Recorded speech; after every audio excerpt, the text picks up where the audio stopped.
Gap was the greatest thing ever. Gap was the most horrible thing ever. Should we describe what GAP is first, or will there already be? It stands for Global Access Program, and it's kind of the capstone of the Anderson FEMBA experience, although it's not held at the very end. After you do the core classes, then you have the GAP program, and then you have the additional quarters that are generally the elective quarters.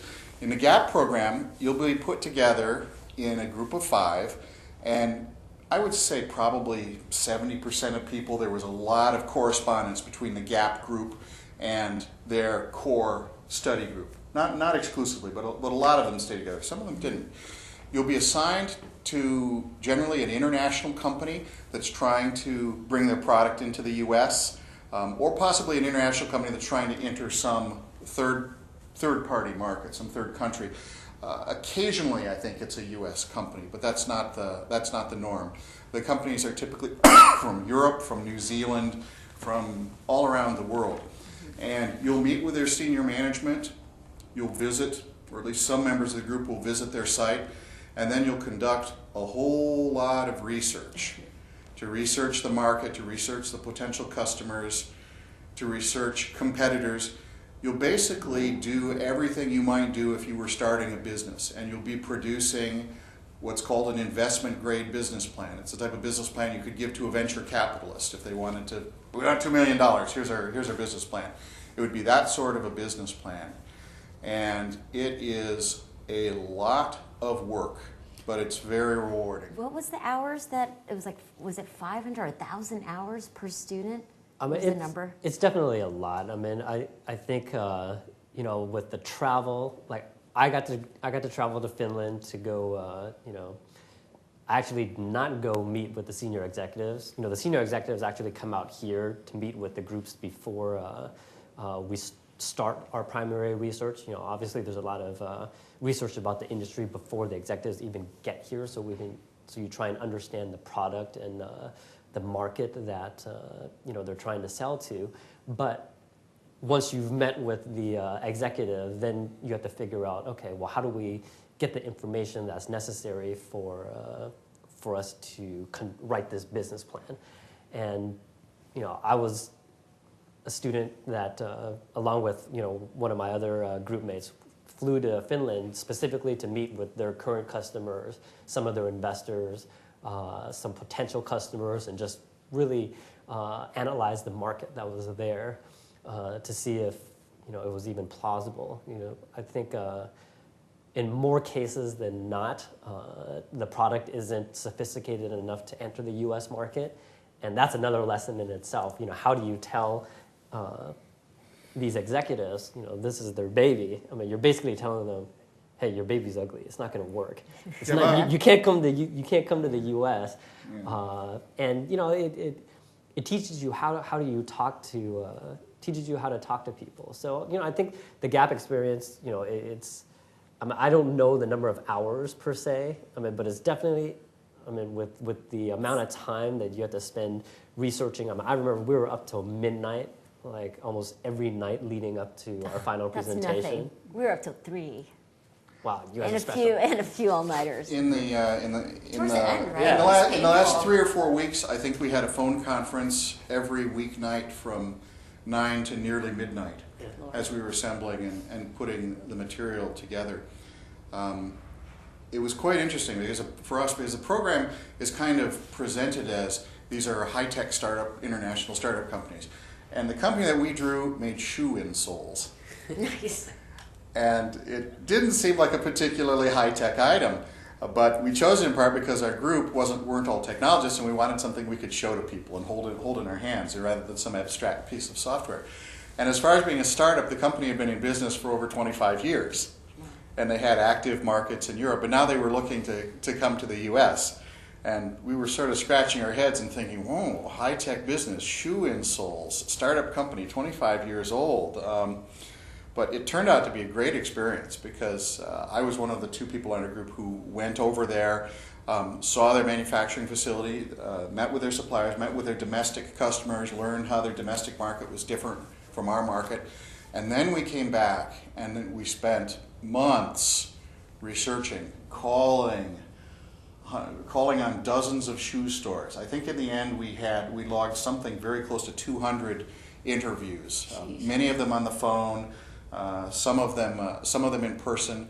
We went to several shows, trade shows, places like Las shows? Vegas. Yeah. I had some business that took me to Washington, D.C., and so I ended up visiting a trade association in Maryland.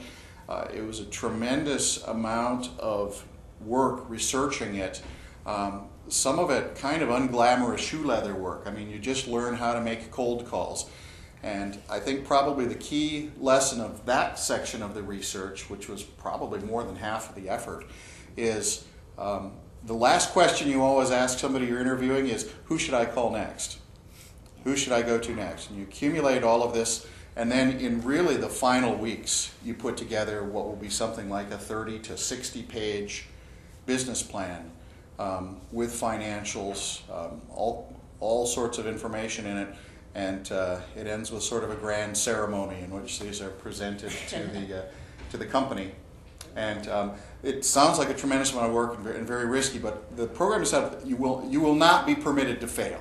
There are a lot of intermediate milestones. You have to turn in the outline here. You have to do. I mean, I don't want to scare people off. It's a lot of work. It's hard work, but there is a support system from the faculty, from lectures, and of course from your group. And it's required, to graduate. So certainly it's considered part of the curriculum. But On top of that, too, I mean, it's by far one of the most rewarding experiences that you can go through. I mean, just the fact after you give your final presentation, the relief that you get is it's unbelievable. You have no idea. it's like running a marathon. Yeah, but seriously, it's a great feeling to know that you came up with something that is you're proud to I can hang my hat on this. This is something I know. We did the work. We were able to get through it. Obviously lots of trials and tribulations throughout the process, but the fact that the final product is here. The judges.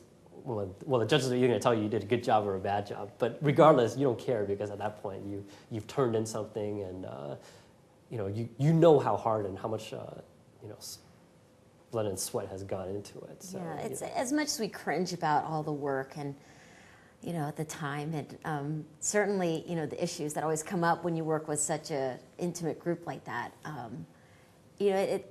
It's definitely rewarding in the sense that many of us probably don't have that kind of consulting experience, and that's just, exactly what the GAP program is designed to do, which is, you're almost done with school, and all these skills that you learned should all coalesce, and now you present and you work with a company of repute. For my project, my group had a unique project where we were studying microfinance in India. So for most people in the GAP program, they actually went just to visit headquarters and just learn about the operations. But for us, we actually had to enter the Indian market. So we spent most of our time in India. I spent about 6 weeks all over India. We went through all the major cities as well as a lot of the smaller villages as well. And we worked for Oracle. They were looking at an entry strategy in the field of microfinance. And that was amazing. I mean, I don't know. I feel special for having that really unique experience just to be a student and to then travel and spend so much time in a foreign country. I mean, obviously, we've all traveled before, but there's also something unique about being a student consultant as well. I mean, didn't you feel that when you could go and interview companies, I mean, it was just such a different kind of openness that you had with the people that you were interviewing with, to be a UCLA, student, and, people were obviously more frank, more interested about the academic work that you were doing. And, you can ask any questions that you wanted. Exactly. It was, to talk about the openness, we were just able to, it didn't matter. There's times like, when you're a professional, sometimes you're like, oh, maybe I shouldn't ask this question. But as a student, we can just play it off like you didn't know any better. A safe place is how they characterize it. It's a place where you can fail, or you can say the wrong thing without there being some serious consequences. And if they didn't want to answer the question, they don't answer the question. I mean, it wasn't that big of a deal. But at the same time, just thinking about here's the information that we need, how we're going to get it. I think is a one extra extra piece of the of learning that you get out of the program. So. And even the cold calling. I mean, Yeah. some of the people are some very surly, very resistant. think you're doing some competitive analysis. Some almost certain she'd been drinking.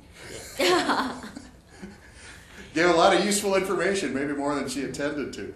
You know what's neat too is we were in India. Everybody had heard of Anderson. I mean, that was really interesting. I don't know if you guys saw that when you visited, but I was like, oh, you're at Anderson, and that's UCLA basketball and Anderson.